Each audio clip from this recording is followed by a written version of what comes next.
आज मुंब्रा येथे उद्धव बाळासाहेब ठाकरे जाणार आहेत आणि त्यापूर्वीच त्यांचे बॅनर पोस्टर अज्ञातांनी फाडल्याची घटना घडलेली आहे। संजय राऊत यांनी शिवसेनेवर घणाघात केलेला आहे, मोठे मोठे आरोप केलेले आहेत। आपल्यासोबत आपण पाहतोय की आता नरेश मस्के साहेब आहेत, आपण त्यांच्याशी बातचीत करणार आहोत। संजय राऊत म्हणतात की तुमची लायकी काय आहे, तुम्ही अशा पद्धतीने उद्धव ठाकरे यांचे बॅनर फाडताय। हे बघा, यांची लायकी काय आहे या संपूर्ण महाराष्ट्राला कळलेली आहे।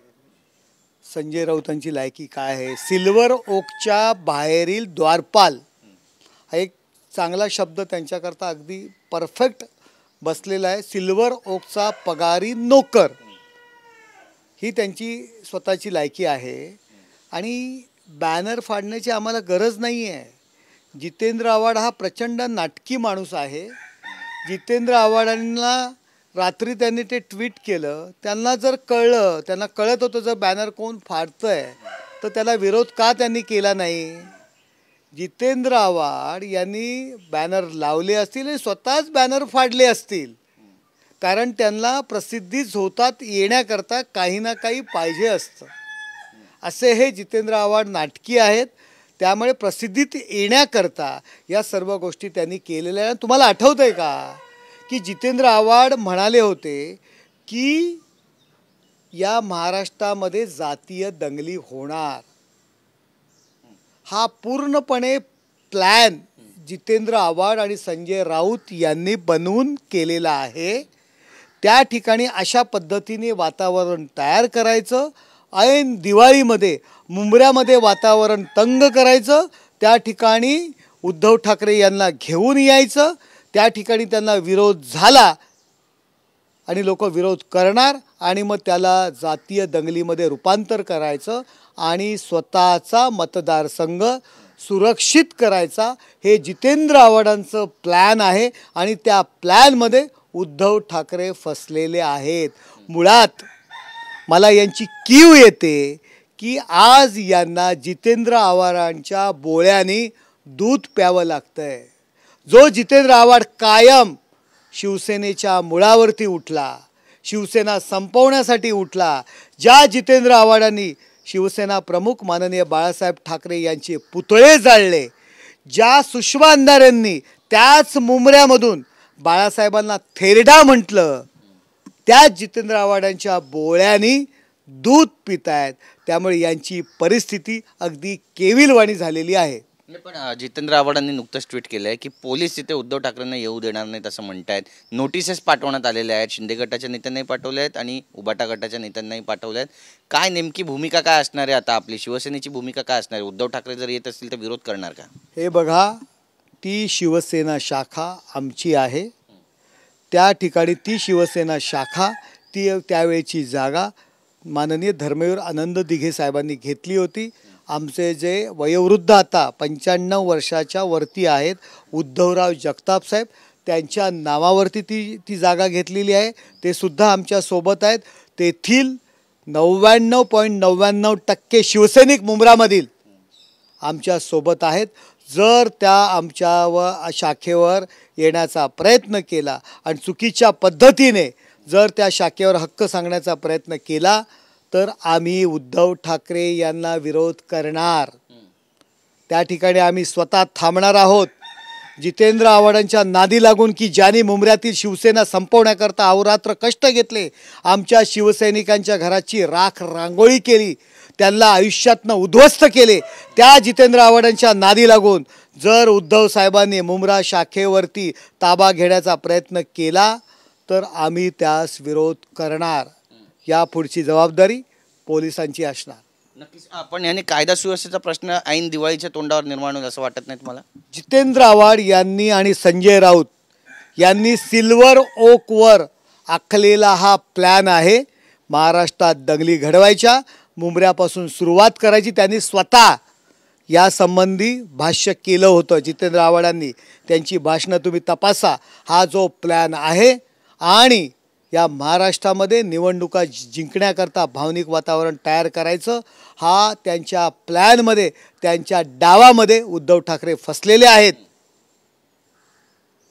पण तुम्हाला डिवसण्याचा सुद्धा प्रयत्न करतायत संजय राऊत. ते म्हणतात की तुम्ही शिवसैनिक म्हणता पण तुम्ही अफजल खानाची औलाद आहे. अफजल खानाच्या औलादीची उपमा देतात तुम्हाला, तुम्ही उत्तर कसं देणार? बरोबर, दिवाळीच्या दिवशी सकाळी त्यांना अफजल खानच आठवणार. यांना छत्रपती शिवाजी महाराजांचं नाव आठवणारच नाही आहे, कारण ते शरद पवारांचे भक्त आहेत, त्यांचे शिष्य आहेत. त्यांनी सुद्धा कधी छत्रपती शिवाजी महाराजांचं नाव घेतलं नव्हतं, घेत पण नव्हते. अहो, ज्या वाघ नखांवर छत्रपती शिवाजी महाराजांनी ज्या वाघ नखांनी अफजल खानाचा कोथळा बाहेर काढला, त्या वाघ नखांवरती हे संशय घेत आहेत. अफजल खानाच्या कबरीचं ज्यांनी उदात्तीकरण केलं त्यांच्या तोंडी छत्रपती शिवाजी महाराजांचं नाव येणारच नाही.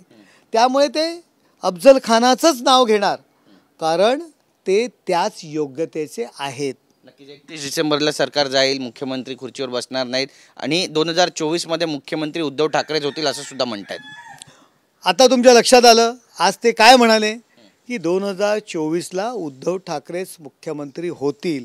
याचा अर्थ हे जे काही सर्व जे काही चाललेलं आहे हे मुख्यमंत्री होण्याकरता, उद्धव ठाकरे मुख्यमंत्री होण्याकरता सुरू आहे. अहो, ज्या संजय राऊतांना स्वतः मुख्यमंत्री व्हायचं होतं त्याकरता त्यांनी कित्येक आमदारांच्या बैठका घेतल्या. एकनाथ शिंदे साहेबांच्या डोक्यात सुद्धा उद्धव ठाकरे यांना खुर्चीवरनं उठवण्याकरता घालणारे हे संजय राऊतच आहेत. त्यांना स्वतः मुख्यमंत्री व्हायचं होतं, परंतु त्यांचा डाव फसला. त्यांना विचारा तुम्हाला मुख्यमंत्री व्हायचं होतं की नाही. तुम्ही जे आमदार राष्ट्रवादीतून त्यावेळी शिवसेनेत आले होते त्यांना ते काय सांगत होते, त्यांच्या बैठका कशा करता घेत होते, हे जरा विचारा संजय राऊतांना. संजय राऊत, या सगळ्या गोष्टी आम्हाला एक वेळ जनतेसमोर सांगावे लागतील. आठवतंय ज्यावेळी आपण अयोध्येत गेला होतात त्यावेळी मुख्यमंत्री एकनाथ शिंदे, तुम्ही आणि मी स्वतः आपण एकत्र बसलो होतो आणि आपण उद्धव ठाकरे यांना किती शिव्या घालत होतात. हे आत्ता जो रिसेंटली अयोध्या दौरा होता ना आदित्य ठाकरेंचा, त्यावेळी संजय राऊत तुमची स्वप्न भंग झालेली आहेत. तुम्हाला मुख्यमंत्री व्हायचं होतं यांच्यामध्ये भांडणं लावून, परंतु एकनाथ शिंदेसाहेब मुख्यमंत्री झाले याचं दुःख तुमच्या जो सकाळी जे काही तुम्ही आरडाओरड करता ना त्यातून दिसून येतं आहे.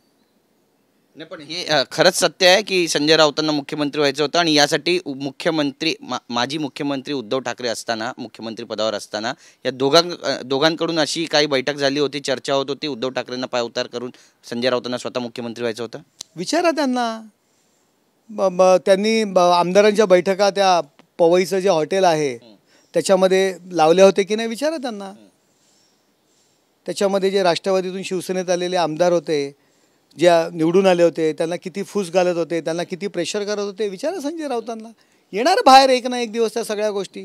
मी हॉटेलचं नाव पण जे पवईला जे हॉटेल आहे रेनिसान्स काय, त्याच्यामध्ये किती बैठका झाल्या, विचारा त्यांना. हे सत्य आहे की नाही. बरं, आज एक शेवटचा प्रश्न आहे. आज जी शाखा आहे त्यावर तुमचा ताबा असणार आहे, तुमचा दावा असणार आहे आणि त्यासाठी तुम्ही काय कराल? नक्कीच. अहो, जी शाखा तिघे साहेबांनी विकत घेतली होती त्या ठिकाणी त्या मुंबऱ्यामध्ये समाजकारणाचं काम सुरू होतं, ती शाखा. हो, उभाठाचा एक पदाधिकारी आहे, अहो तो भाड्याने देतो, त्या ठिकाणी सर्व्हिस सेंटर चालू करतो, त्या ठिकाणी बिल्डिंग मटेरियल सप्लायचं दुकान टाकतो. ती शाखा मोडकळी झालेली आहे आणि त्याचं भाडं खातोय. उद्धव ठाकरे अशा लोकांना प्रोत्साहन देण्याकरता येत आहेत का? आणि शिवसेना अहो आमची आहे, सुप्रीम कोर्टाने निर्णय दिला आहे. आम्हाला तुमच्या इस्टेटीमध्ये इंटरेस्ट नाही जसा तुम्हाला आहे. धर्मवीर आनंद दिघे साहेबांची प्रॉपर्टी किती, हा प्रश्न तुम्ही दिघे साहेब गेल्यानंतर शिंदे साहेबांना विचारला होता, कुठे कुठे प्रॉपर्टी आहेत. तुम्हाला प्रॉपर्टीमध्ये इंटरेस्ट आहे, आम्हाला त्या प्रॉपर्टीमध्ये इंटरेस्ट नाही आहे. 50 करोड जे काय होते ना बँकेच्या अकाउंटवर, आम्ही असे सढळ असते तुम्हाला दिले, आम्ही ते घेऊ शकलो असतो. त्याचा हिशोब तुम्हाला आम्ही विचारणार की तुम्ही ते काय केले. पण आमच्या मुख्यमंत्र्यांनी ते थांबवलं नाही. कोर्टाने अधिकार आम्हाला दिला होता. त्या ठिकाणी जे समाजसेवेचं काम जे सुरू होतं मुंबऱ्यामध्ये ते सुरू राहणार आहे. ती शाखा रिपेअरिंग करता आम्ही. बुलडोजरच्या काय गप्पा मारता. ती जर शाखा रिपेअर करायची तर ती पाडायला नको. मोडकळीच आलेली आहे.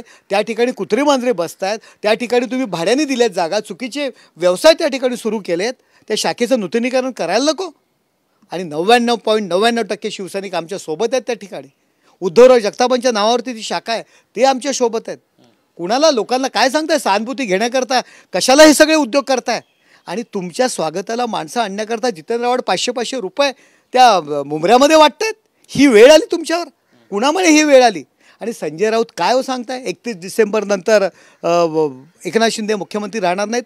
ज्याप्रमाणे आपण त्या सिल्वर ओकवर चाकरी करतायत ना, तसं तुम्ही वर्षाच्या बाहेरसुद्धा चाकरी करा. तुम्हाला आम्ही ओव्हरटाईम सकट पगार देऊ. 31 डिसेंबरपर्यंत करा. मग तुम्हाला कळेल मुख्यमंत्री पाय उतार होणार आहेत का माननीय मुख्यमंत्री पुन्हा थांबणार आहेत. कसल्या भाषा करता संजय राऊत? आतापर्यंत किती वेळा तुम्ही सांगितलं आज जाणार, उद्या जाणार, 100 दिवस 200 दिवस चाकरी करा वर्षाबाहेर, ओव्हरटाईम सकट आम्ही तुम्हाला पगार देऊ. धन्यवाद आमच्याशी बोलल्याबद्दल. तर आपण पाहतोय की आक्रमक भूमिका शिवसेनेचे प्रवक्ते नरेश म्हस्के यांनी घेतलेली आहे. संजय राऊतांना देखील टोला लगावलेला आहे. आणि आज मुंबऱ्याची जी शाखा जिथे उद्धव ठाकरे जात आहेत त्या ठिकाणी आमचा सुद्धा दावा आहे आणि आम्ही सुद्धा त्या ठिकाणी जाणार. त्यामुळे खडाजंगी या दोन्ही पक्षाच्या नेत्यांमध्ये होणार आहे का पाहणं महत्त्वाचं ठरेल. कॅमेरा पर्सन संदेश बैकरसह गिरीश गायकवाड, TV9 मराठी, मुंबई.